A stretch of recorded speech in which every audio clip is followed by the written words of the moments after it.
Bonsoir, bonsoir. Nous commençons donc la lecture de Genèse, la partie de l'Alliance.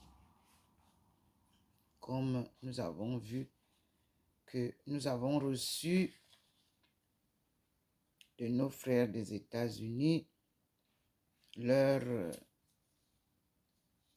lecture du chapitre 15. Et comme je l'ai expliqué en anglais, je vais l'expliquer aussi en français. Le Seigneur est là, vous voyez comment il me blanchit. Donc, nous avons reçu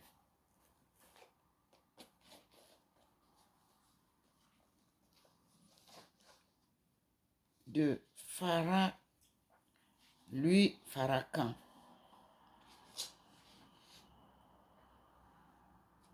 la lecture sur Genèse 15. Et dans Genèse 15, il nous a amené au chapitre 15, verset 13. Nous avons observé ensemble, nous avons repris en anglais et aujourd'hui, nous pouvons continuer en français. Je suis soucieuse de mon peuple qui est francophone. Genèse 15, 13 à 15. King James. Il a dit, The people in a strange land. Black Exodus. Il nous envoie là et nous allons lire en français ce que nous avons eu dans notre livre de la Sainte Bible de Crampon.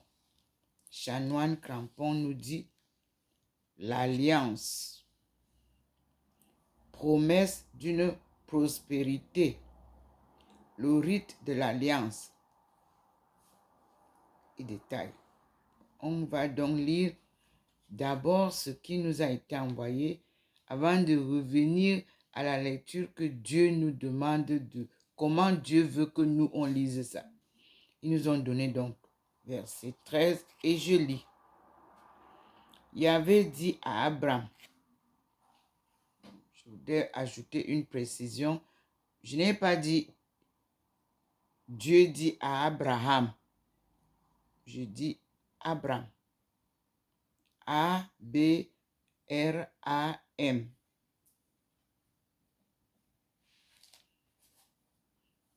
Yahvé dit à Abraham, entre guillemets, sache-le, tes descendants séjourneront dans un pays étranger.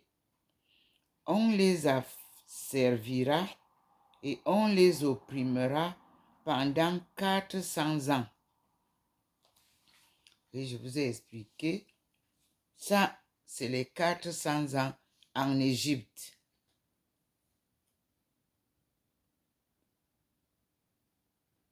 Mais je jugerai la nation à laquelle ils auront été asservis et ensuite ils sortiront avec de grands biens.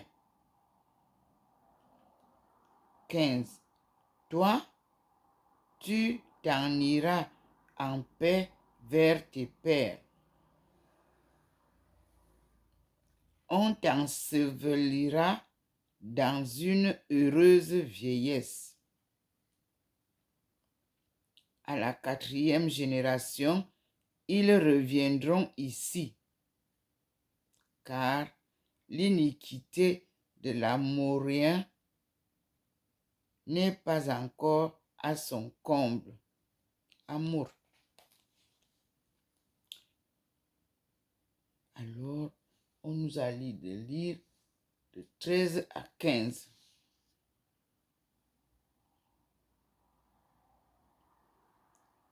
Mais Dieu nous a demandé de continuer la lecture de 16,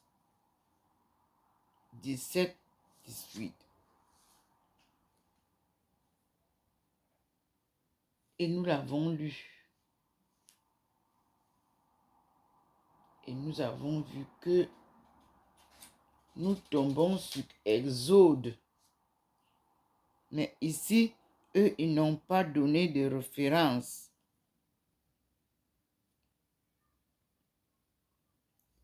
Puis, le Seigneur me renvoie lire le début de cette alliance, c'est-à-dire 15:1 à 15:13, pour comprendre. Parce que en lisant seulement du verset 13 au verset 15, je n'ai pas compris. Et comme tout élève, c'est comme ça. Parce que là, c'est le milieu de leur conversation. Donc, on repart à Genèse 15, 1 à 21. Pour le moment, on va comprendre.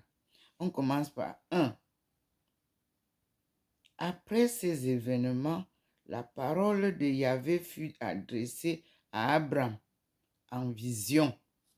Ce n'est pas Ndomo seulement qui a les visions. Donc, les visions existent depuis.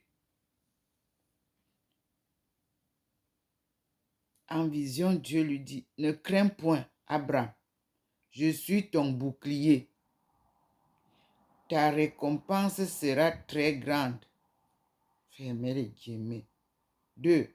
Abraham dit, Seigneur, Yahvé, que me donneras-tu? Que me donneras-tu? Je m'en vais sans enfant et héritier de ma maison. Et l'héritier de ma maison, c'est Eliezer de Damas. Et Abraham dit, voici, tu ne m'as pas donné de postérité, et un homme attaché à ma maison sera mon héritier. Alors, la parole de Yahvé lui fut adressée en ces termes, 2 points. Ce n'est pas lui qui sera ton héritier, mais celui qui sortira de tes entrailles sera ton héritier. Verset 5. Et, l'ayant conduit dehors, il lui dit, lève ton regard vers le ciel et compte les étoiles, si tu peux les compter. Point. Fermez les guillemets. Et il lui dit, ouvrez les guillemets, telle sera ta postérité. Fermez les guillemets. 6. Abraham eut foi en Yahvé, et Yahvé le lui imputa à justice. Voyez le résultat de la foi. La foi inébranlable, c'est croire sans voir et sans doute. Vous faites une confiance totale en Dieu quand vous savez que c'est lui qui vous promet quelque chose, parce que toutes ses promesses sont toujours réalisées. On continue.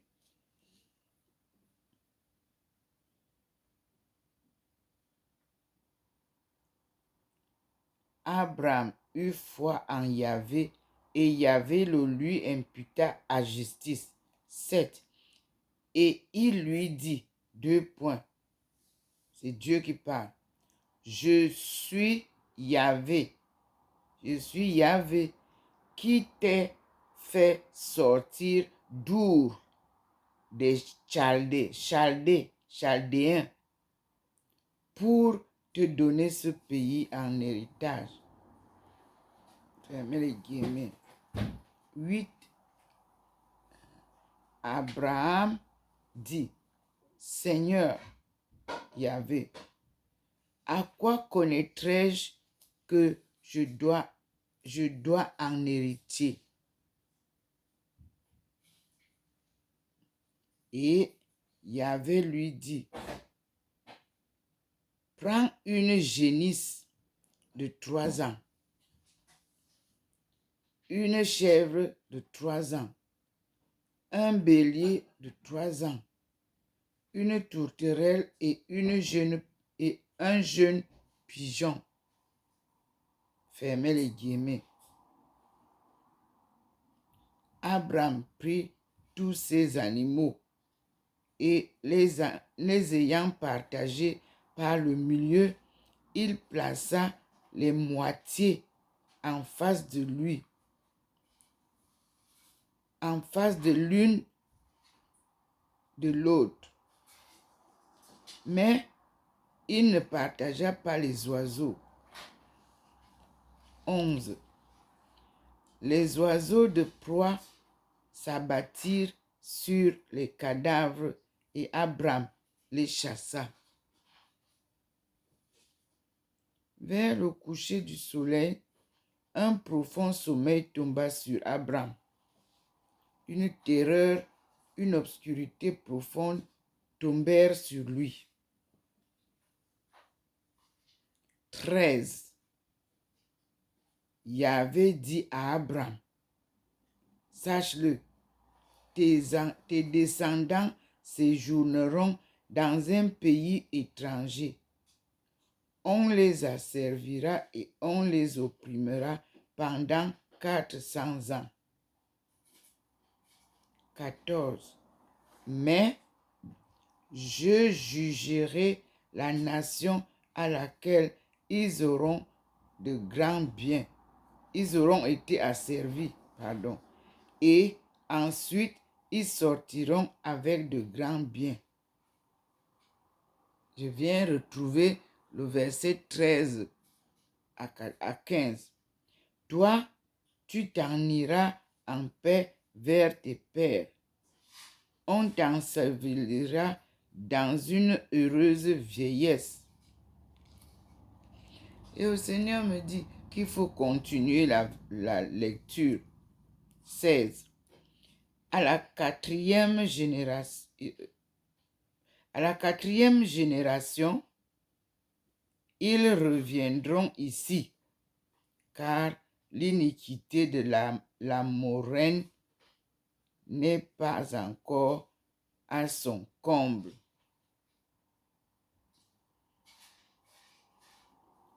Verset 17. Le soleil couché, à la nuit noire, voici qu'un four fumant et une torche de feu passaient entre les parts des victimes. Ce jour-là, 18, Yahvé fit alliance avec Abraham en disant, je donne à ta postérité ce pays, depuis le fleuve d'Égypte jusqu'au grand fleuve de l'Euphrate. 19. Le pays des Kénites et des Kénézites, des Cadmonéens, des Étéens, des Phérézéens, des Rephaïms, des Amoréens, des Canéens, des Gergesènes et des Jébusiens.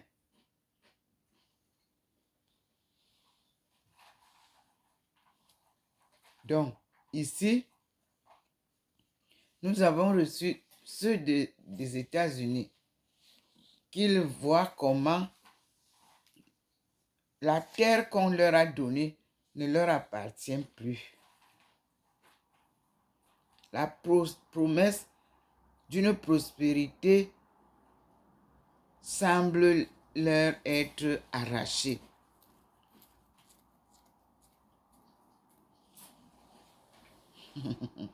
Mais Dieu a promis et cela se réalisera.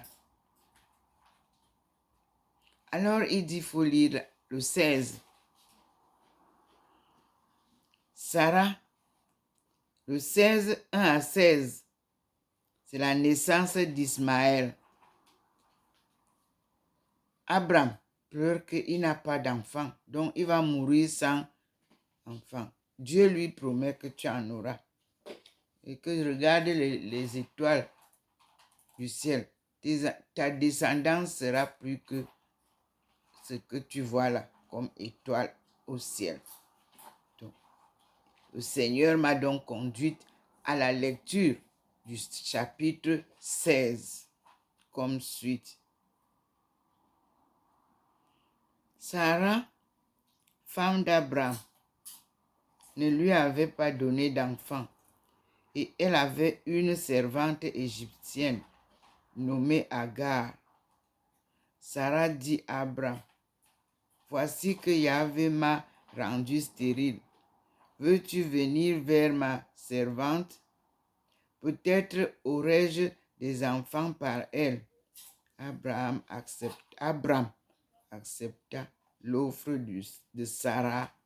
Sarai, femme d'Abraham, prit Agar, l'Égyptienne, sa servante, après qu'Abraham eut habité 10 années dans le pays de Canaan, et elle la donna pour femme à Abraham, son mari. Comme je l'ai expliqué dans l'autre en anglais, ce sont des traditions qui se passaient et qui se passent dans nos familles. Dans ma famille traditionnelle, je ne parle pas d'abord des autres. Vous voyez comment le Seigneur me blanchit là. C'est une vérité. Pour prospérer, pour que la famille se reproduise. Nous avons des cas pareils dans la famille maternelle et paternelle. Donc, c'est simple et c'est bien réalisable. Donc, elle alla donc vers Agar et elle conçut. Il a accepté, hein.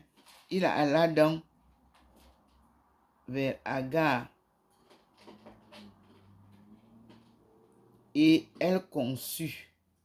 Et quand elle vit qu'elle avait conçu, elle regarda sa maîtresse avec mépris. Comme j'ai dit souvent, ça devient la jalousie ou alors on ne respecte plus celle qui t'a donné ce passage. Sarah dit à Abraham, à cause de toi, on m'outrage. J'ai mis ma servante dans ton sein et quand elle a vu qu'elle avait conçu, elle m'a regardé avec mépris. Que Yahvé juge entre moi et toi. Abraham dit à Sarah, mais ta servante est sous ta puissance. Traite-la comme bon te semble. Alors Sarah chercha à l'humilier et Agar s'enfuit de chez elle. Ceci se passe aussi dans nos familles, non? Observons ce qui se passe. Regardez vous-même comment je suis illuminée.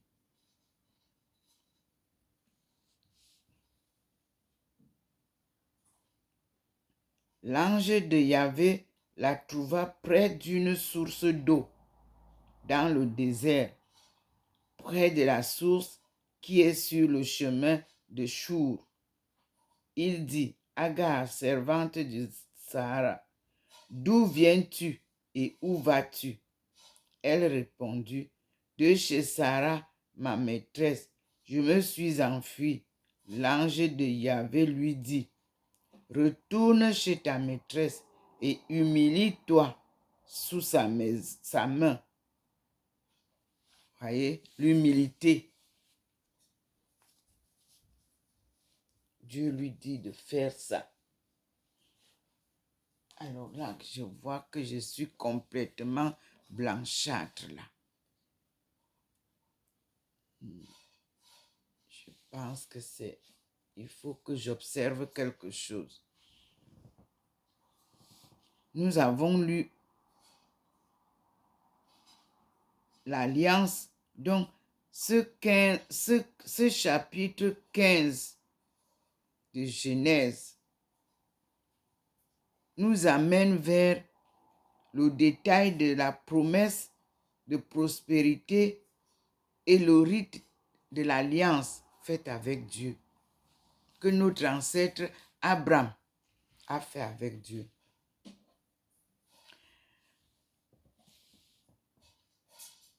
L'honorable Farrakhan compare cette lecture à la situation qu'eux y vivent aux États-Unis. C'est Dieu qui a donné à leurs ancêtres la terre des États-Unis, appelée terre des esclaves. Ce sont nos aïeux noirs qui ont bâti les États-Unis, comme j'ai expliqué ce matin à la lecture de ce chapitre 15. Mais nous sommes dans la lecture du chapitre 2, 3, 4 pour aborder le 5. Ce n'était qu'une parenthèse de la lecture que notre frère envoyé de Dieu aussi, qui est aux États-Unis, qui a organisé la famille islamique, la famille musulmane là-bas, qui a fait rassembler les enfants de Dieu dans les deux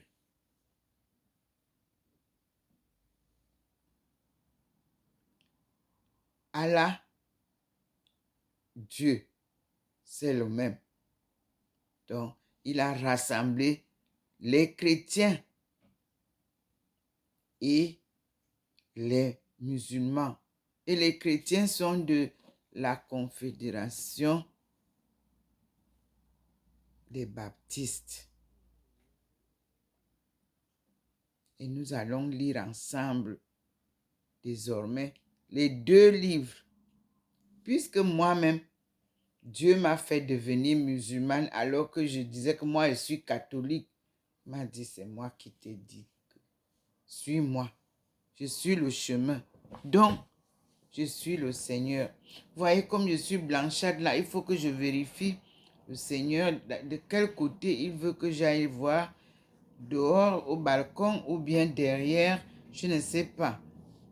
Donc, il m'interrompt là, vous voyez comment il m'illumine, il suit tout ce que je fais. Donc, on va voir ensemble et on va arrêter cette vidéo. Et vous avez le détail, comme je vous dis. Et nous allons passer à la lecture des chapitres 2, 3 et 4 pour arriver à 5. On a le temps. À tout à l'heure. Docteur Ndomo Melingi Thérèse. Merci Seigneur pour tout ce que tu fais pour nous.